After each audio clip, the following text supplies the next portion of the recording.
right, team collaboration. This is a biggie. Collaboration with the team is essential when determining what type of schedule we're going to use for a student. Just by collaborating, it could make the difference between a schedule that is successful for the student and one that isn't. We can save ourselves some time by talking to each other and communicating on the front end.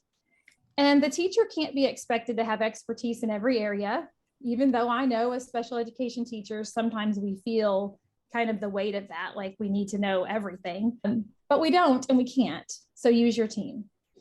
Collaboration between general and special education teachers will make sure that the students' needs in both environments are considered. If I, as the special education teacher, am writing a schedule or creating a schedule for a student who goes to general education, and I don't consider the needs in that environment, then I'm probably going to miss something because I won't understand everything that he needs there. And then consult with your speech language pathologist. The schedule needs to match the student's communication system and any other visual supports that are already in place. We want to make sure that we're having consistency across the board. And then for occupational therapy, if the student has fine motor control or dexterity issues, there are a lot of ways that those schedules can be adapted to meet their needs. Maybe it's as simple as attaching a pom-pom to the picture so they can grasp it and pick it up. So it could be something that as a teacher, I never would have thought of, but the OT can help me with that. And then for physical therapy, if the student's in a wheelchair or has another mobility consideration, consider where their schedule is going to be located so that they can access it. We've seen beautiful student schedules that aren't accessible to a student in a wheelchair because they just can't get there. So that schedule isn't going to help that student if that's the case. We want to make sure that we're bringing those related service providers in and kind of troubleshooting how can we help this student access their schedule. And then the vision or hearing specialist. If a student has a visual or hearing impairment, there might be things that need to be considered that a classroom teacher wouldn't think of. Support staff, our paraprofessionals, our instructional assistants, they work really closely with our students and they often observe things that maybe we don't. They can be really tuned into what works for students just because they do work so closely with them. So consider getting input from them as well. And then lastly, parents and families. So whatever type of schedule you end up using that works with a student, be sure you share that with their family. Tell them about that. Tell them what's working and what isn't. They might want to use that same type of schedule for their daily living activities at home, or definitely for virtual learning situations.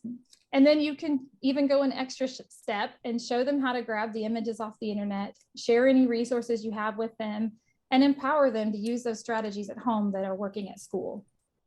On a side note, if you share those resources and help them with that, that happens to make you distinguished in 1E on tests. So there's a little bonus. Okay, now we're going to address an elephant in the room or some common misconceptions about student schedules.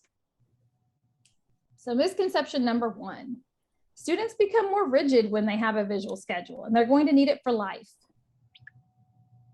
They may need it for life, but no one talks smack about people with planners and calendars. We call them successful people, right? So let's teach our students to use the things that can make them successful, and they can use it for life. Misconception number two, once a student knows the classroom schedule, they don't need a visual schedule anymore. Well, I would counter that I remember most of what's on my weekly grocery list, but I still need the list because sometimes it changes or I want to add something to it and I can't remember it all.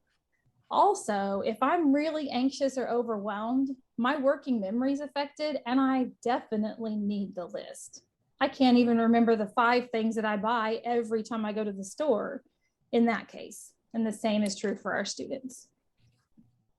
And then misconception number 3, not everyone needs visual schedules. That's true that not everyone needs, or it may be true that not everyone needs a 3-foot visual schedule with 50 separate pieces, but everyone does need a way to organize their day. And so we can support all students. Thinking back to that example on the slide with the Google Classroom, like daily agenda, that supports students in a general education classroom. Some of them may use it more than others, but I bet that there are times when all of those students access that schedule so that they know what's coming next. And then as the student skill level increases, we have to increase the complexity of the student schedule to match it. It's important to stick with a schedule type for as long as the student needs us to, but we also don't want to hold them back. So there's no hard and fast rule on when to move them to the next schedule type, but we'll talk about a few things that might help. And this is going to look different based on the student's skills and the types of schedules you're moving between. I'll tell you a quick story about a student I had. This was a kindergarten student, and she started off with a Velcro schedule, which was completely appropriate for her when she started the year. She needed a lot of help with reducing her anxiety, structure, and predictability, and the Velcro schedule was great. However, it was a really clear sign to me that I needed to move her to a different type of schedule when she started going around to other people's desks and marking off their dry erase schedule. She would go fill off their little check boxes for them. And I was like, first, I spent a couple days trying to get her to stop, first of all, because she was marking everybody else's schedules for them.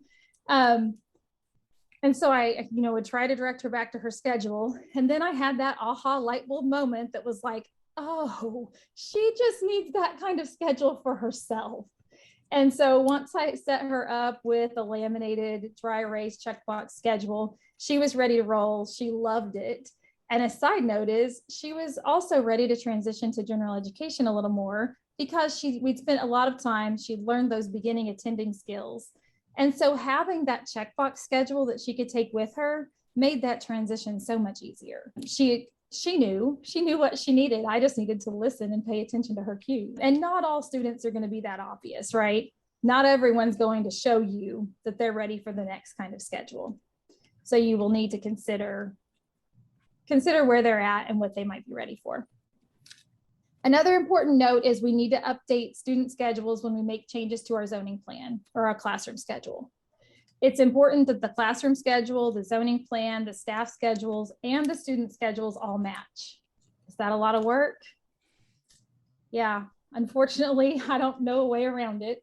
So I can't tell you any secret magic bullet, but it is really important to keep updating those things as they change and make sure everything matches. And then one last caution about Velcro. Don't start with Velcro if you don't have to, and don't stop with Velcro if they're ready to move on to something else. So Velcro is great for teaching a schedule because it's broken down into steps and it supports many students to be able to pick up that picture and actually manipulate it or move it. If they already know to move to the next place, maybe they don't need Velcro. It is best for students and it's easier for teachers to not have everyone on a Velcro schedule, unless of course everyone needs it. You will find that the managing piece of that as a teacher is really difficult. However, if that's a type of schedule your students need, then it's well worth the time and the effort to manage. Just consider individual students.